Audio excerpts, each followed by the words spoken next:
deviance, crime and change. So as the topic reflects itself, that we are going to see the relationship and interplay and interconnection between crime, deviance and social and cultural change. تو social اور cultural change کے ساتھ crime کا، deviance کا کیا تعلق ہے، اس کی کیا ڈائمینشنز ہیں، اور کس طرح انٹرپلے کرتا ہے جب ڈیوینس اور کرائم بڑھتا ہے تو سوشل اور کلچرل چینج جو ہے وہ کس طرح افیکٹ ہوتی ہے، یا وائس ورسا. تو اس سب سے پہلے ہم ڈیفائن کرتے ہیں کہ ڈیوینس کیا ہے. تو deviance basically recognised violation of social اور کلچرل نارمز، یعنی جو کسی بھی معاشرے کی، کسی کمیونٹی کی، سوشل سیٹنگ کی جو ثقافتی کہہ لیں، اس کو اقدار کہہ لیں، وہ ثقافت کی ہوں، وہ سماج کی ہوں، وہ کمیونٹی کی ہوں، جب وہ اقدار، روایات ان کی وہ وائلیٹ ہوتی ہیں تو اس وقت پھر ڈیوینس جو ہے وہ کریٹ ہوتی ہے، اور اس کے نتیجے میں اس کو ڈیوینٹ بیہیویئر قرار دیا جاتا ہے، کیونکہ نارم سمجھا جاتا ہے کہ وہ سٹینڈرڈز ہیں جو گائیڈ کرتے ہیں تمام ہیومن ایکٹیویٹیز کو کسی بھی سوشل سیٹنگ میں، اور وہ براڈلی ڈیفائن ہوتے ہیں. اس کو ایکسپیکٹیشن ہوتی ہے کہ لوگ اس کو فالو کریں. جب وہ فالو نہیں کرتے تو پھر اس کے نتیجے میں لوگ اس بیہیویئر کو، اس کنڈکٹ کو پھر ڈیوینٹ بیہیویئر قرار دیتے ہیں، اور اس کے نتیجے میں اس پروسیس کو ڈیوینس کہتے ہیں. اب ہم بات کرتے ہیں کرائم کی. سو کرائم جو ہے بنیادی طور پہ وہ کوڈیفائڈ لا، جس کو انیکٹڈ لا کہہ لیں، یا کرمنل لا کے تحت جو سوشل ایونٹ ہے یا ایکٹ ہے کسی انسان کا، جس کو لا میں، کوڈیفائڈ لا میں قرار دیا گیا ہے کہ یہ فاربڈ کرے یا اس کو الاؤ نہ کرے، اور وہ کوئی فرد کام کرے تو وہ کرائم کہلاتا ہے. یعنی اگر ہم بلیک لا ڈکشنری کی بات کریں تو کرائم کو بلیک لا ڈکشنری ڈیفائن کرتی ہے کہ ایسے کوئی بھی ہیومن ایکٹ جس کو لا اگر کہے کہ فاربڈ کرے اور وہ شخص اس کو کام کو کرے، یا لا اس کو کہے کہ یہ کرے اور وہ شخص نہ کرے، تو وہ دونوں جو ہے وہ پھر کرائم کی ڈیفینیشن میں آتے ہیں. تو اس لیے جو ڈیوینس ہے وہ ایز کمپیئر ٹو کرائم جو ہے وہ ایک سوسائٹی کے لیے ایکسیپٹیبل چیز ہوتی ہے ایک لیول تک، لیکن جب کرائم ہوگا تو اس کی پھر پنشمنٹ ہوگی، لیکن وہ پنشمنٹ فارمل ہوگی، پنشمنٹ بائی دی گورنمنٹ ہوگی. لیکن جب ڈیوینٹ بیہیویئر ہوگا، اگر ڈیوینس ہوگی تو اس کی پنشمنٹ سوشل سینکشن کی صورت میں ہوگی. تو اب ہم اس کی ٹائپس کی بات کرتے ہیں کہ ڈیوینس کی ٹائپ ہیں کہ ایک مارٹن نے، آپ سوشیالوجی کے طالب علم جانتے ہیں کہ امریکن سوشیالوجی میں خاص طور پہ جو کرائم کے اوپر اور ڈیوینس کے اوپر کرمنالوجی اور کرمنل جسٹس میں بہت زیادہ کام ہوا ہے as compared to other western world. تو انہوں نے اس کو، مارٹن نے اس پہ کام کیا، تو اس نے اس کی ٹائپس بتائیں کہ کس طرح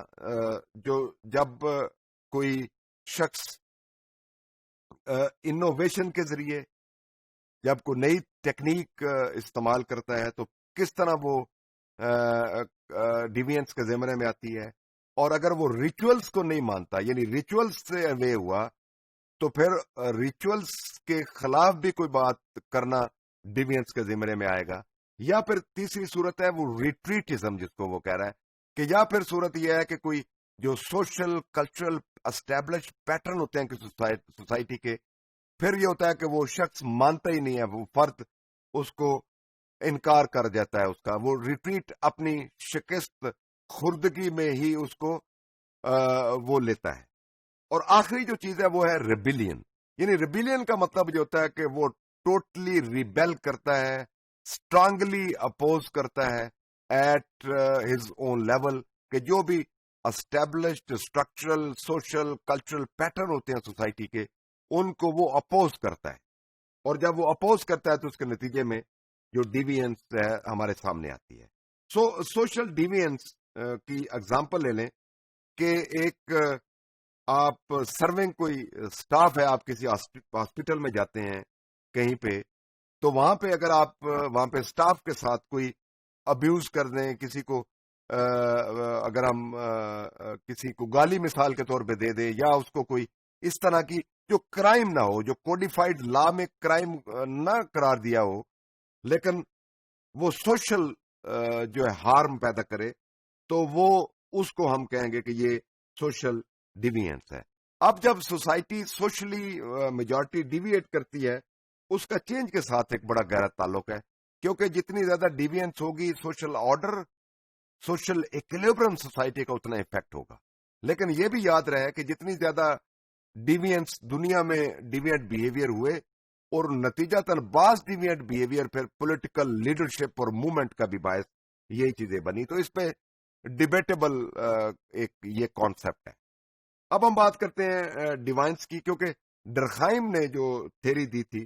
سوئسائڈ کی, خاص طور پہ ڈیویئنس کے ساتھ اور کرائم کے ساتھ اس کا بڑا تعلق ہے.